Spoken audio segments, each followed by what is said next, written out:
Thank you, Ryan, for having us as we talk about an entrepreneurial journey.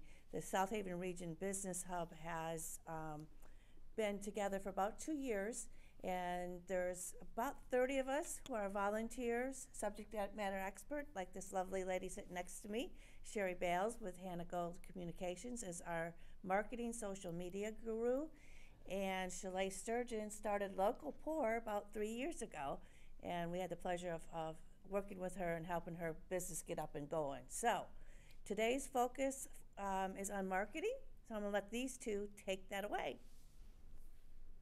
Cheri, there are multiple different ways to reach your identified target market. What are the top three things that you say will make the biggest impact for that target reach? I love that question, Ryan. Number one, though, let's identify what target audience means for our viewers.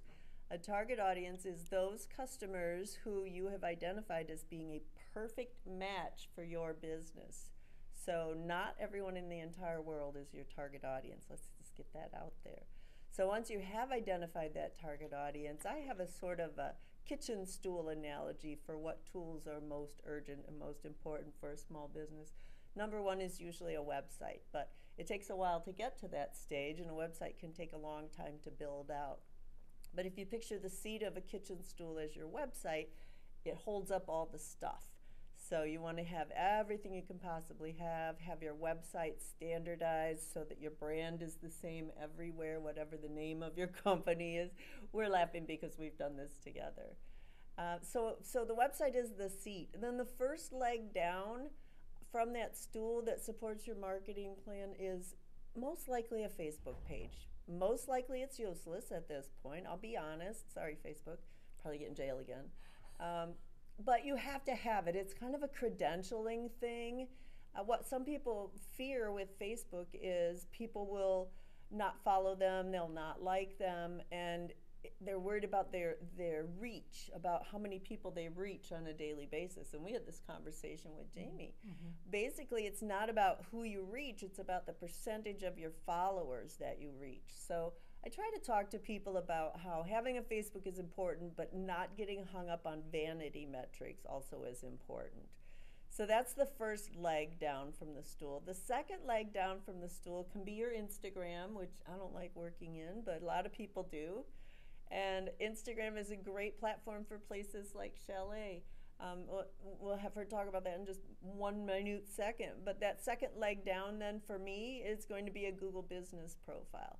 And one of the things that we worked on with Chalet and her general manager, Jamie, was they had a Google business profile page. And it used to be called Google My Business. Before that it was Google Plus, and nobody liked it. So they switched to business, and then they've just recently changed the name and the whole platform. But a Google My Business profile is that little card, that little info card that shows up when you're driving around and you type in tasting room near me. And you see her information, and you click on that little button, and it goes right to the website, or it goes to wait list, or it goes to any number of wonderful journeys. The problem most people have is they know it exists, but they don't know the power of it, Ryan. And what we did with Jamie was we went through and we helped set up her entire platform so every button is maximized, every action is fulfilled, lots of pictures. And then I said, you know what, just for fun, let's look at your analytics, because all these platforms come with data attached. And I love data. I'm a data nerd. Websites has Google Analytics. Facebook has Facebook Insights. Google Business Profile has Google Business Profile Insights. And I said, let's just look and see. So we pulled up the traffic to the Google Business Profile from both Google Search and Google Maps, because they're combined now. And they had 900 requests for directions to their place of business in 30 days, in the past 30 days. And this wasn't even high season. It was like February or something. So Google Business, second leg down. Third leg down, depending on the type of business you are, and we were just talking about this, if you're business to business or you're a service business industry, you want a presence on LinkedIn. And the only reason to have a company page on LinkedIn, in my humble opinion, is to have a cute little logo next to your business experience in your personal profile, rather than a series of gray boxes. There's not a lot that happens on a Google business page. It's a good repository for long format content. If you publish a blog story or a story about wine and tasting, and you put that on your website, then that also becomes a good repository. So you can add a fourth leg to that stool if you want. Some people will add direct marketing. If it were a fourth leg for me, and we talked about this, it'd be email marketing. And that's because we so often forget the bottom of the funnel, those loyal buyers, and they're our easiest to get back audience. All right, Chalet, now it's your turn. So tell me a little bit, what do you do and what is Local Pour? Thanks, Ryan. Well, Local Pour is an all Michigan tasting room. I have to say that slow because a lot of people think I'm saying Amish tasting room, but it's not an Amish tasting room. It's an all Michigan tasting room. So my general manager, Jamie, and I have put together what we feel is the best representation of Michigan wines, beers, ciders, and craft cocktails, spirits. So we invite people to come and try what Michigan has to offer. I love it. That's awesome. So how long ago did you get this endeavor going? Well, I bought the building in June of 2020 in the middle of COVID, and it was very scary. It was quite a leap of faith to do something like this, but the building had a beautiful bar, had 2 liquor licenses, and was right on Red Arrow Highway in Sawyer. So it took me a year to get it going, but in that year I met some wonderful people, including Howe, who has been my biggest cheerleader. I wouldn't be sitting here today without her. She encouraged me to write a business plan. She put me in touch with a lot of amazing people to help me get to where I am today. So we've been open for 2 years, and we're just getting better. So I'm very excited about what the future has. Love it.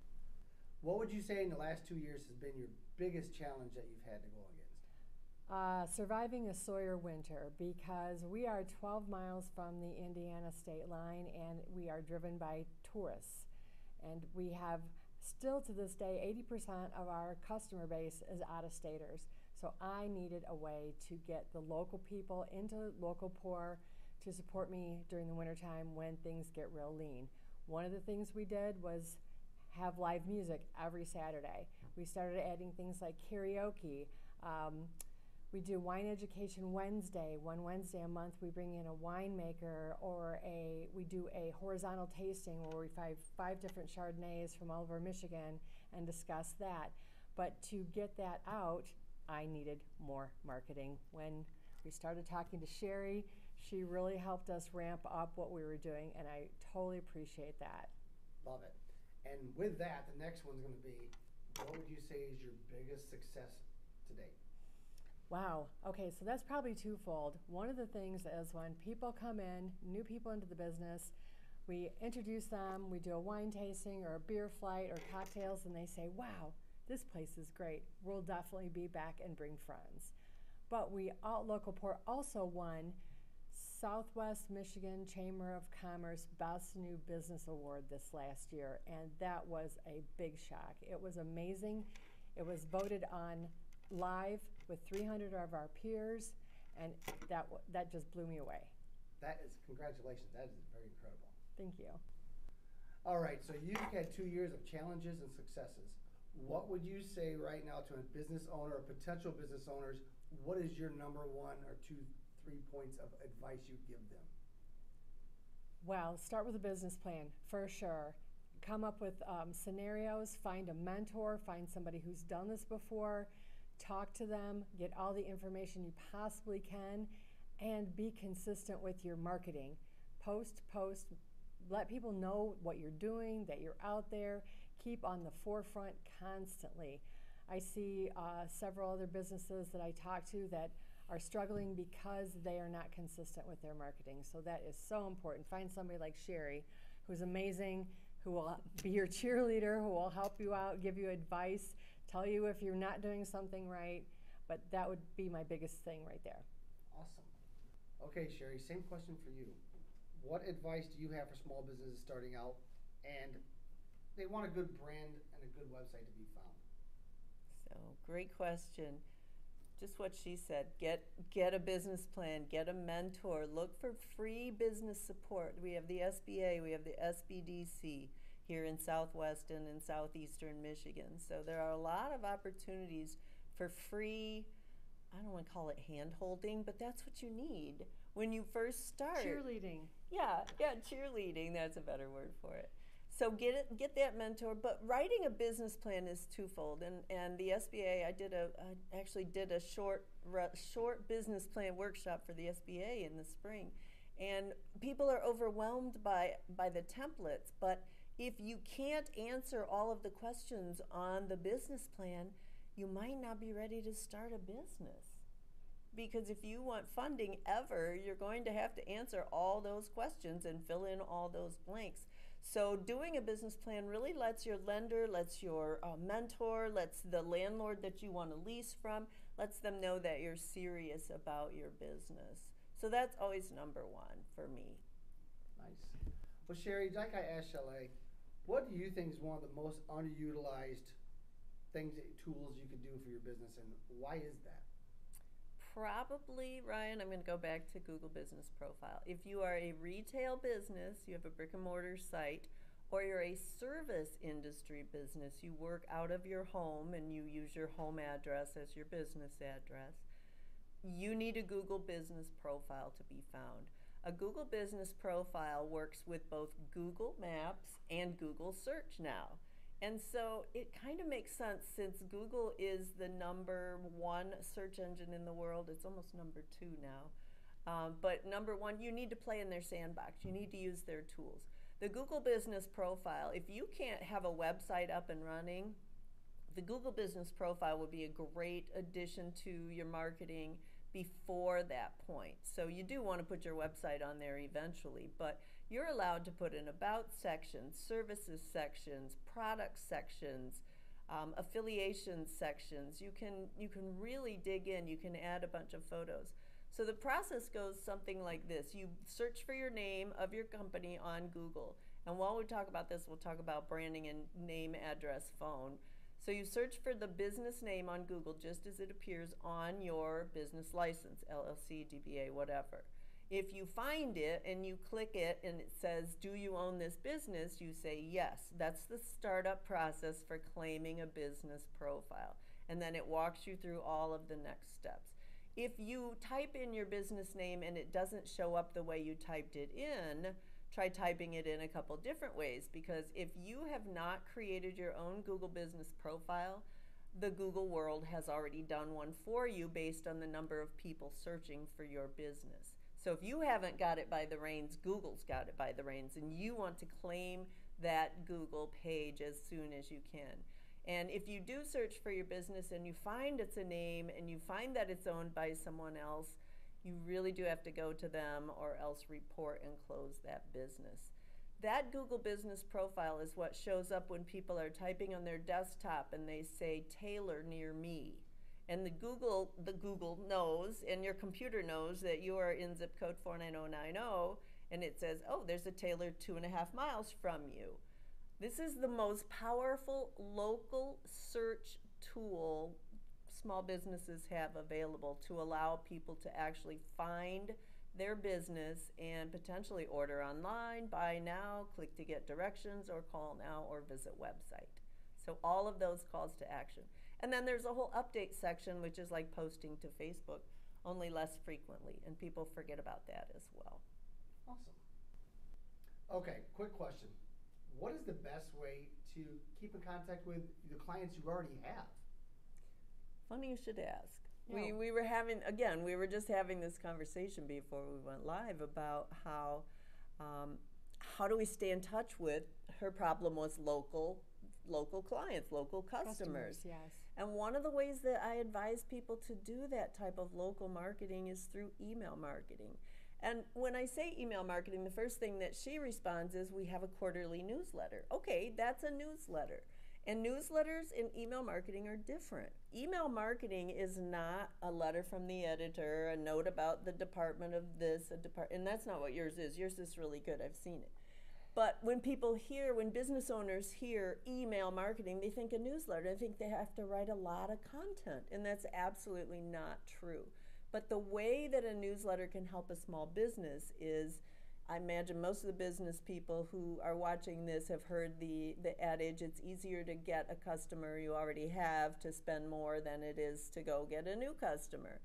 That's exactly what email marketing is for. So what have been your experiences with it? Well, we use it primarily for newsletters because we do have a database and we let them know what events are coming up, that we have music, we're doing Meet the Winemaker and this is who we're having, or we're trying to work on our wine club, different things like that. But I do like what we were talking about earlier, that this is something we need to use more. Doesn't cost you any money, just a little time, right? Right. Well, and I think we talked about the important part of that being, we need to make our mailing list, our database, feel special. These are customers. The people in here, we know, we might have gotten them from LinkedIn. We could talk about that, but we know these people. They're our friends and our neighbors and our referral sources. An email marketing to that target audience, it can be segmented, really makes them feel special. Let's say you give them we were talking about early admission to maybe a half hour early live music and meet the musician, or an early private red tie, black tie tasting. But it's just for those email members, and it really is a way to keep them as your ambassadors, talking about you and sharing that newsletter out. So, but those events, absolutely, that's one of the best ways to let people know. And weekly, if you can get to it. Right. How many emails a week do you get from Dave's barbecue place? I mean, right. Dave's busy. Yeah. Okay. Final advice that you would give a young entrepreneur, an older entrepreneur, any entrepreneur out there? Okay, my final advice would be consistent. Be consistent with your marketing plan and ask for help. Use mentors. There are so many great resources out there that can help you, that want to help you, and that will really accentuate your business by leaps and bounds. But consistency, consistency, consistency, that's what I would say. And I'm going to roll right past that with name, address, phone number. When you develop a name for your business, just tell us what it is. I see Hot Stone, and I have no idea what that is. Is that like a pizza oven place? Or turns out it's a yoga place. And don't get cutesy with your name with the spelling. Don't put a Q in the middle of the name if it doesn't really belong there for your business, or any kind of weird accent marks, because here's the key. People are going to look for you by your name, and if you can get a URL that actually says what you do, if you're a service business, has your name in it somehow, but if it's hot yoga, say hot yoga, and then I'll know what your business is. So many times I see businesses that are named really abstractly, and then they can't buy the URL either. So you need to look to see if your name is already taken by someone at LARA, Licensing and Regulatory Agency, and then check a GoDaddy or a name.com to see if the URL you want is actually available. And then I actually bought CheriBales.com.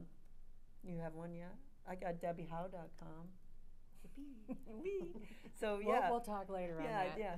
But no, make sure that you're not being too cutesy, so that people can actually find your business and know what it is that you do. Love it. And Deb? I want to thank these two for joining us today, for sharing their experiences and their journey. And just remind everybody, where they are, the South Haven Region Business Hub, go to our website. There's all this material that's on there about a business startup checklist. Everything that Cheri talked about is right on there with the correct links. And if you need any expertise, there's a list of them hosted on that website, as well as just get in contact with us. Say, I'm looking for a subject matter expert that can help me on this journey with starting or growing a business. So thank you too. Come see us. We're here to help, and we are free. Chalet, Cheri, Deb, as always, thank you very much for your great advice. This helps out so many people who are looking to do something, and I think this is going to give awareness and bring people in to do something. I think you're going to see some nice things come out of this. I think so. Thank you, Thank Ryan. you. Thank you.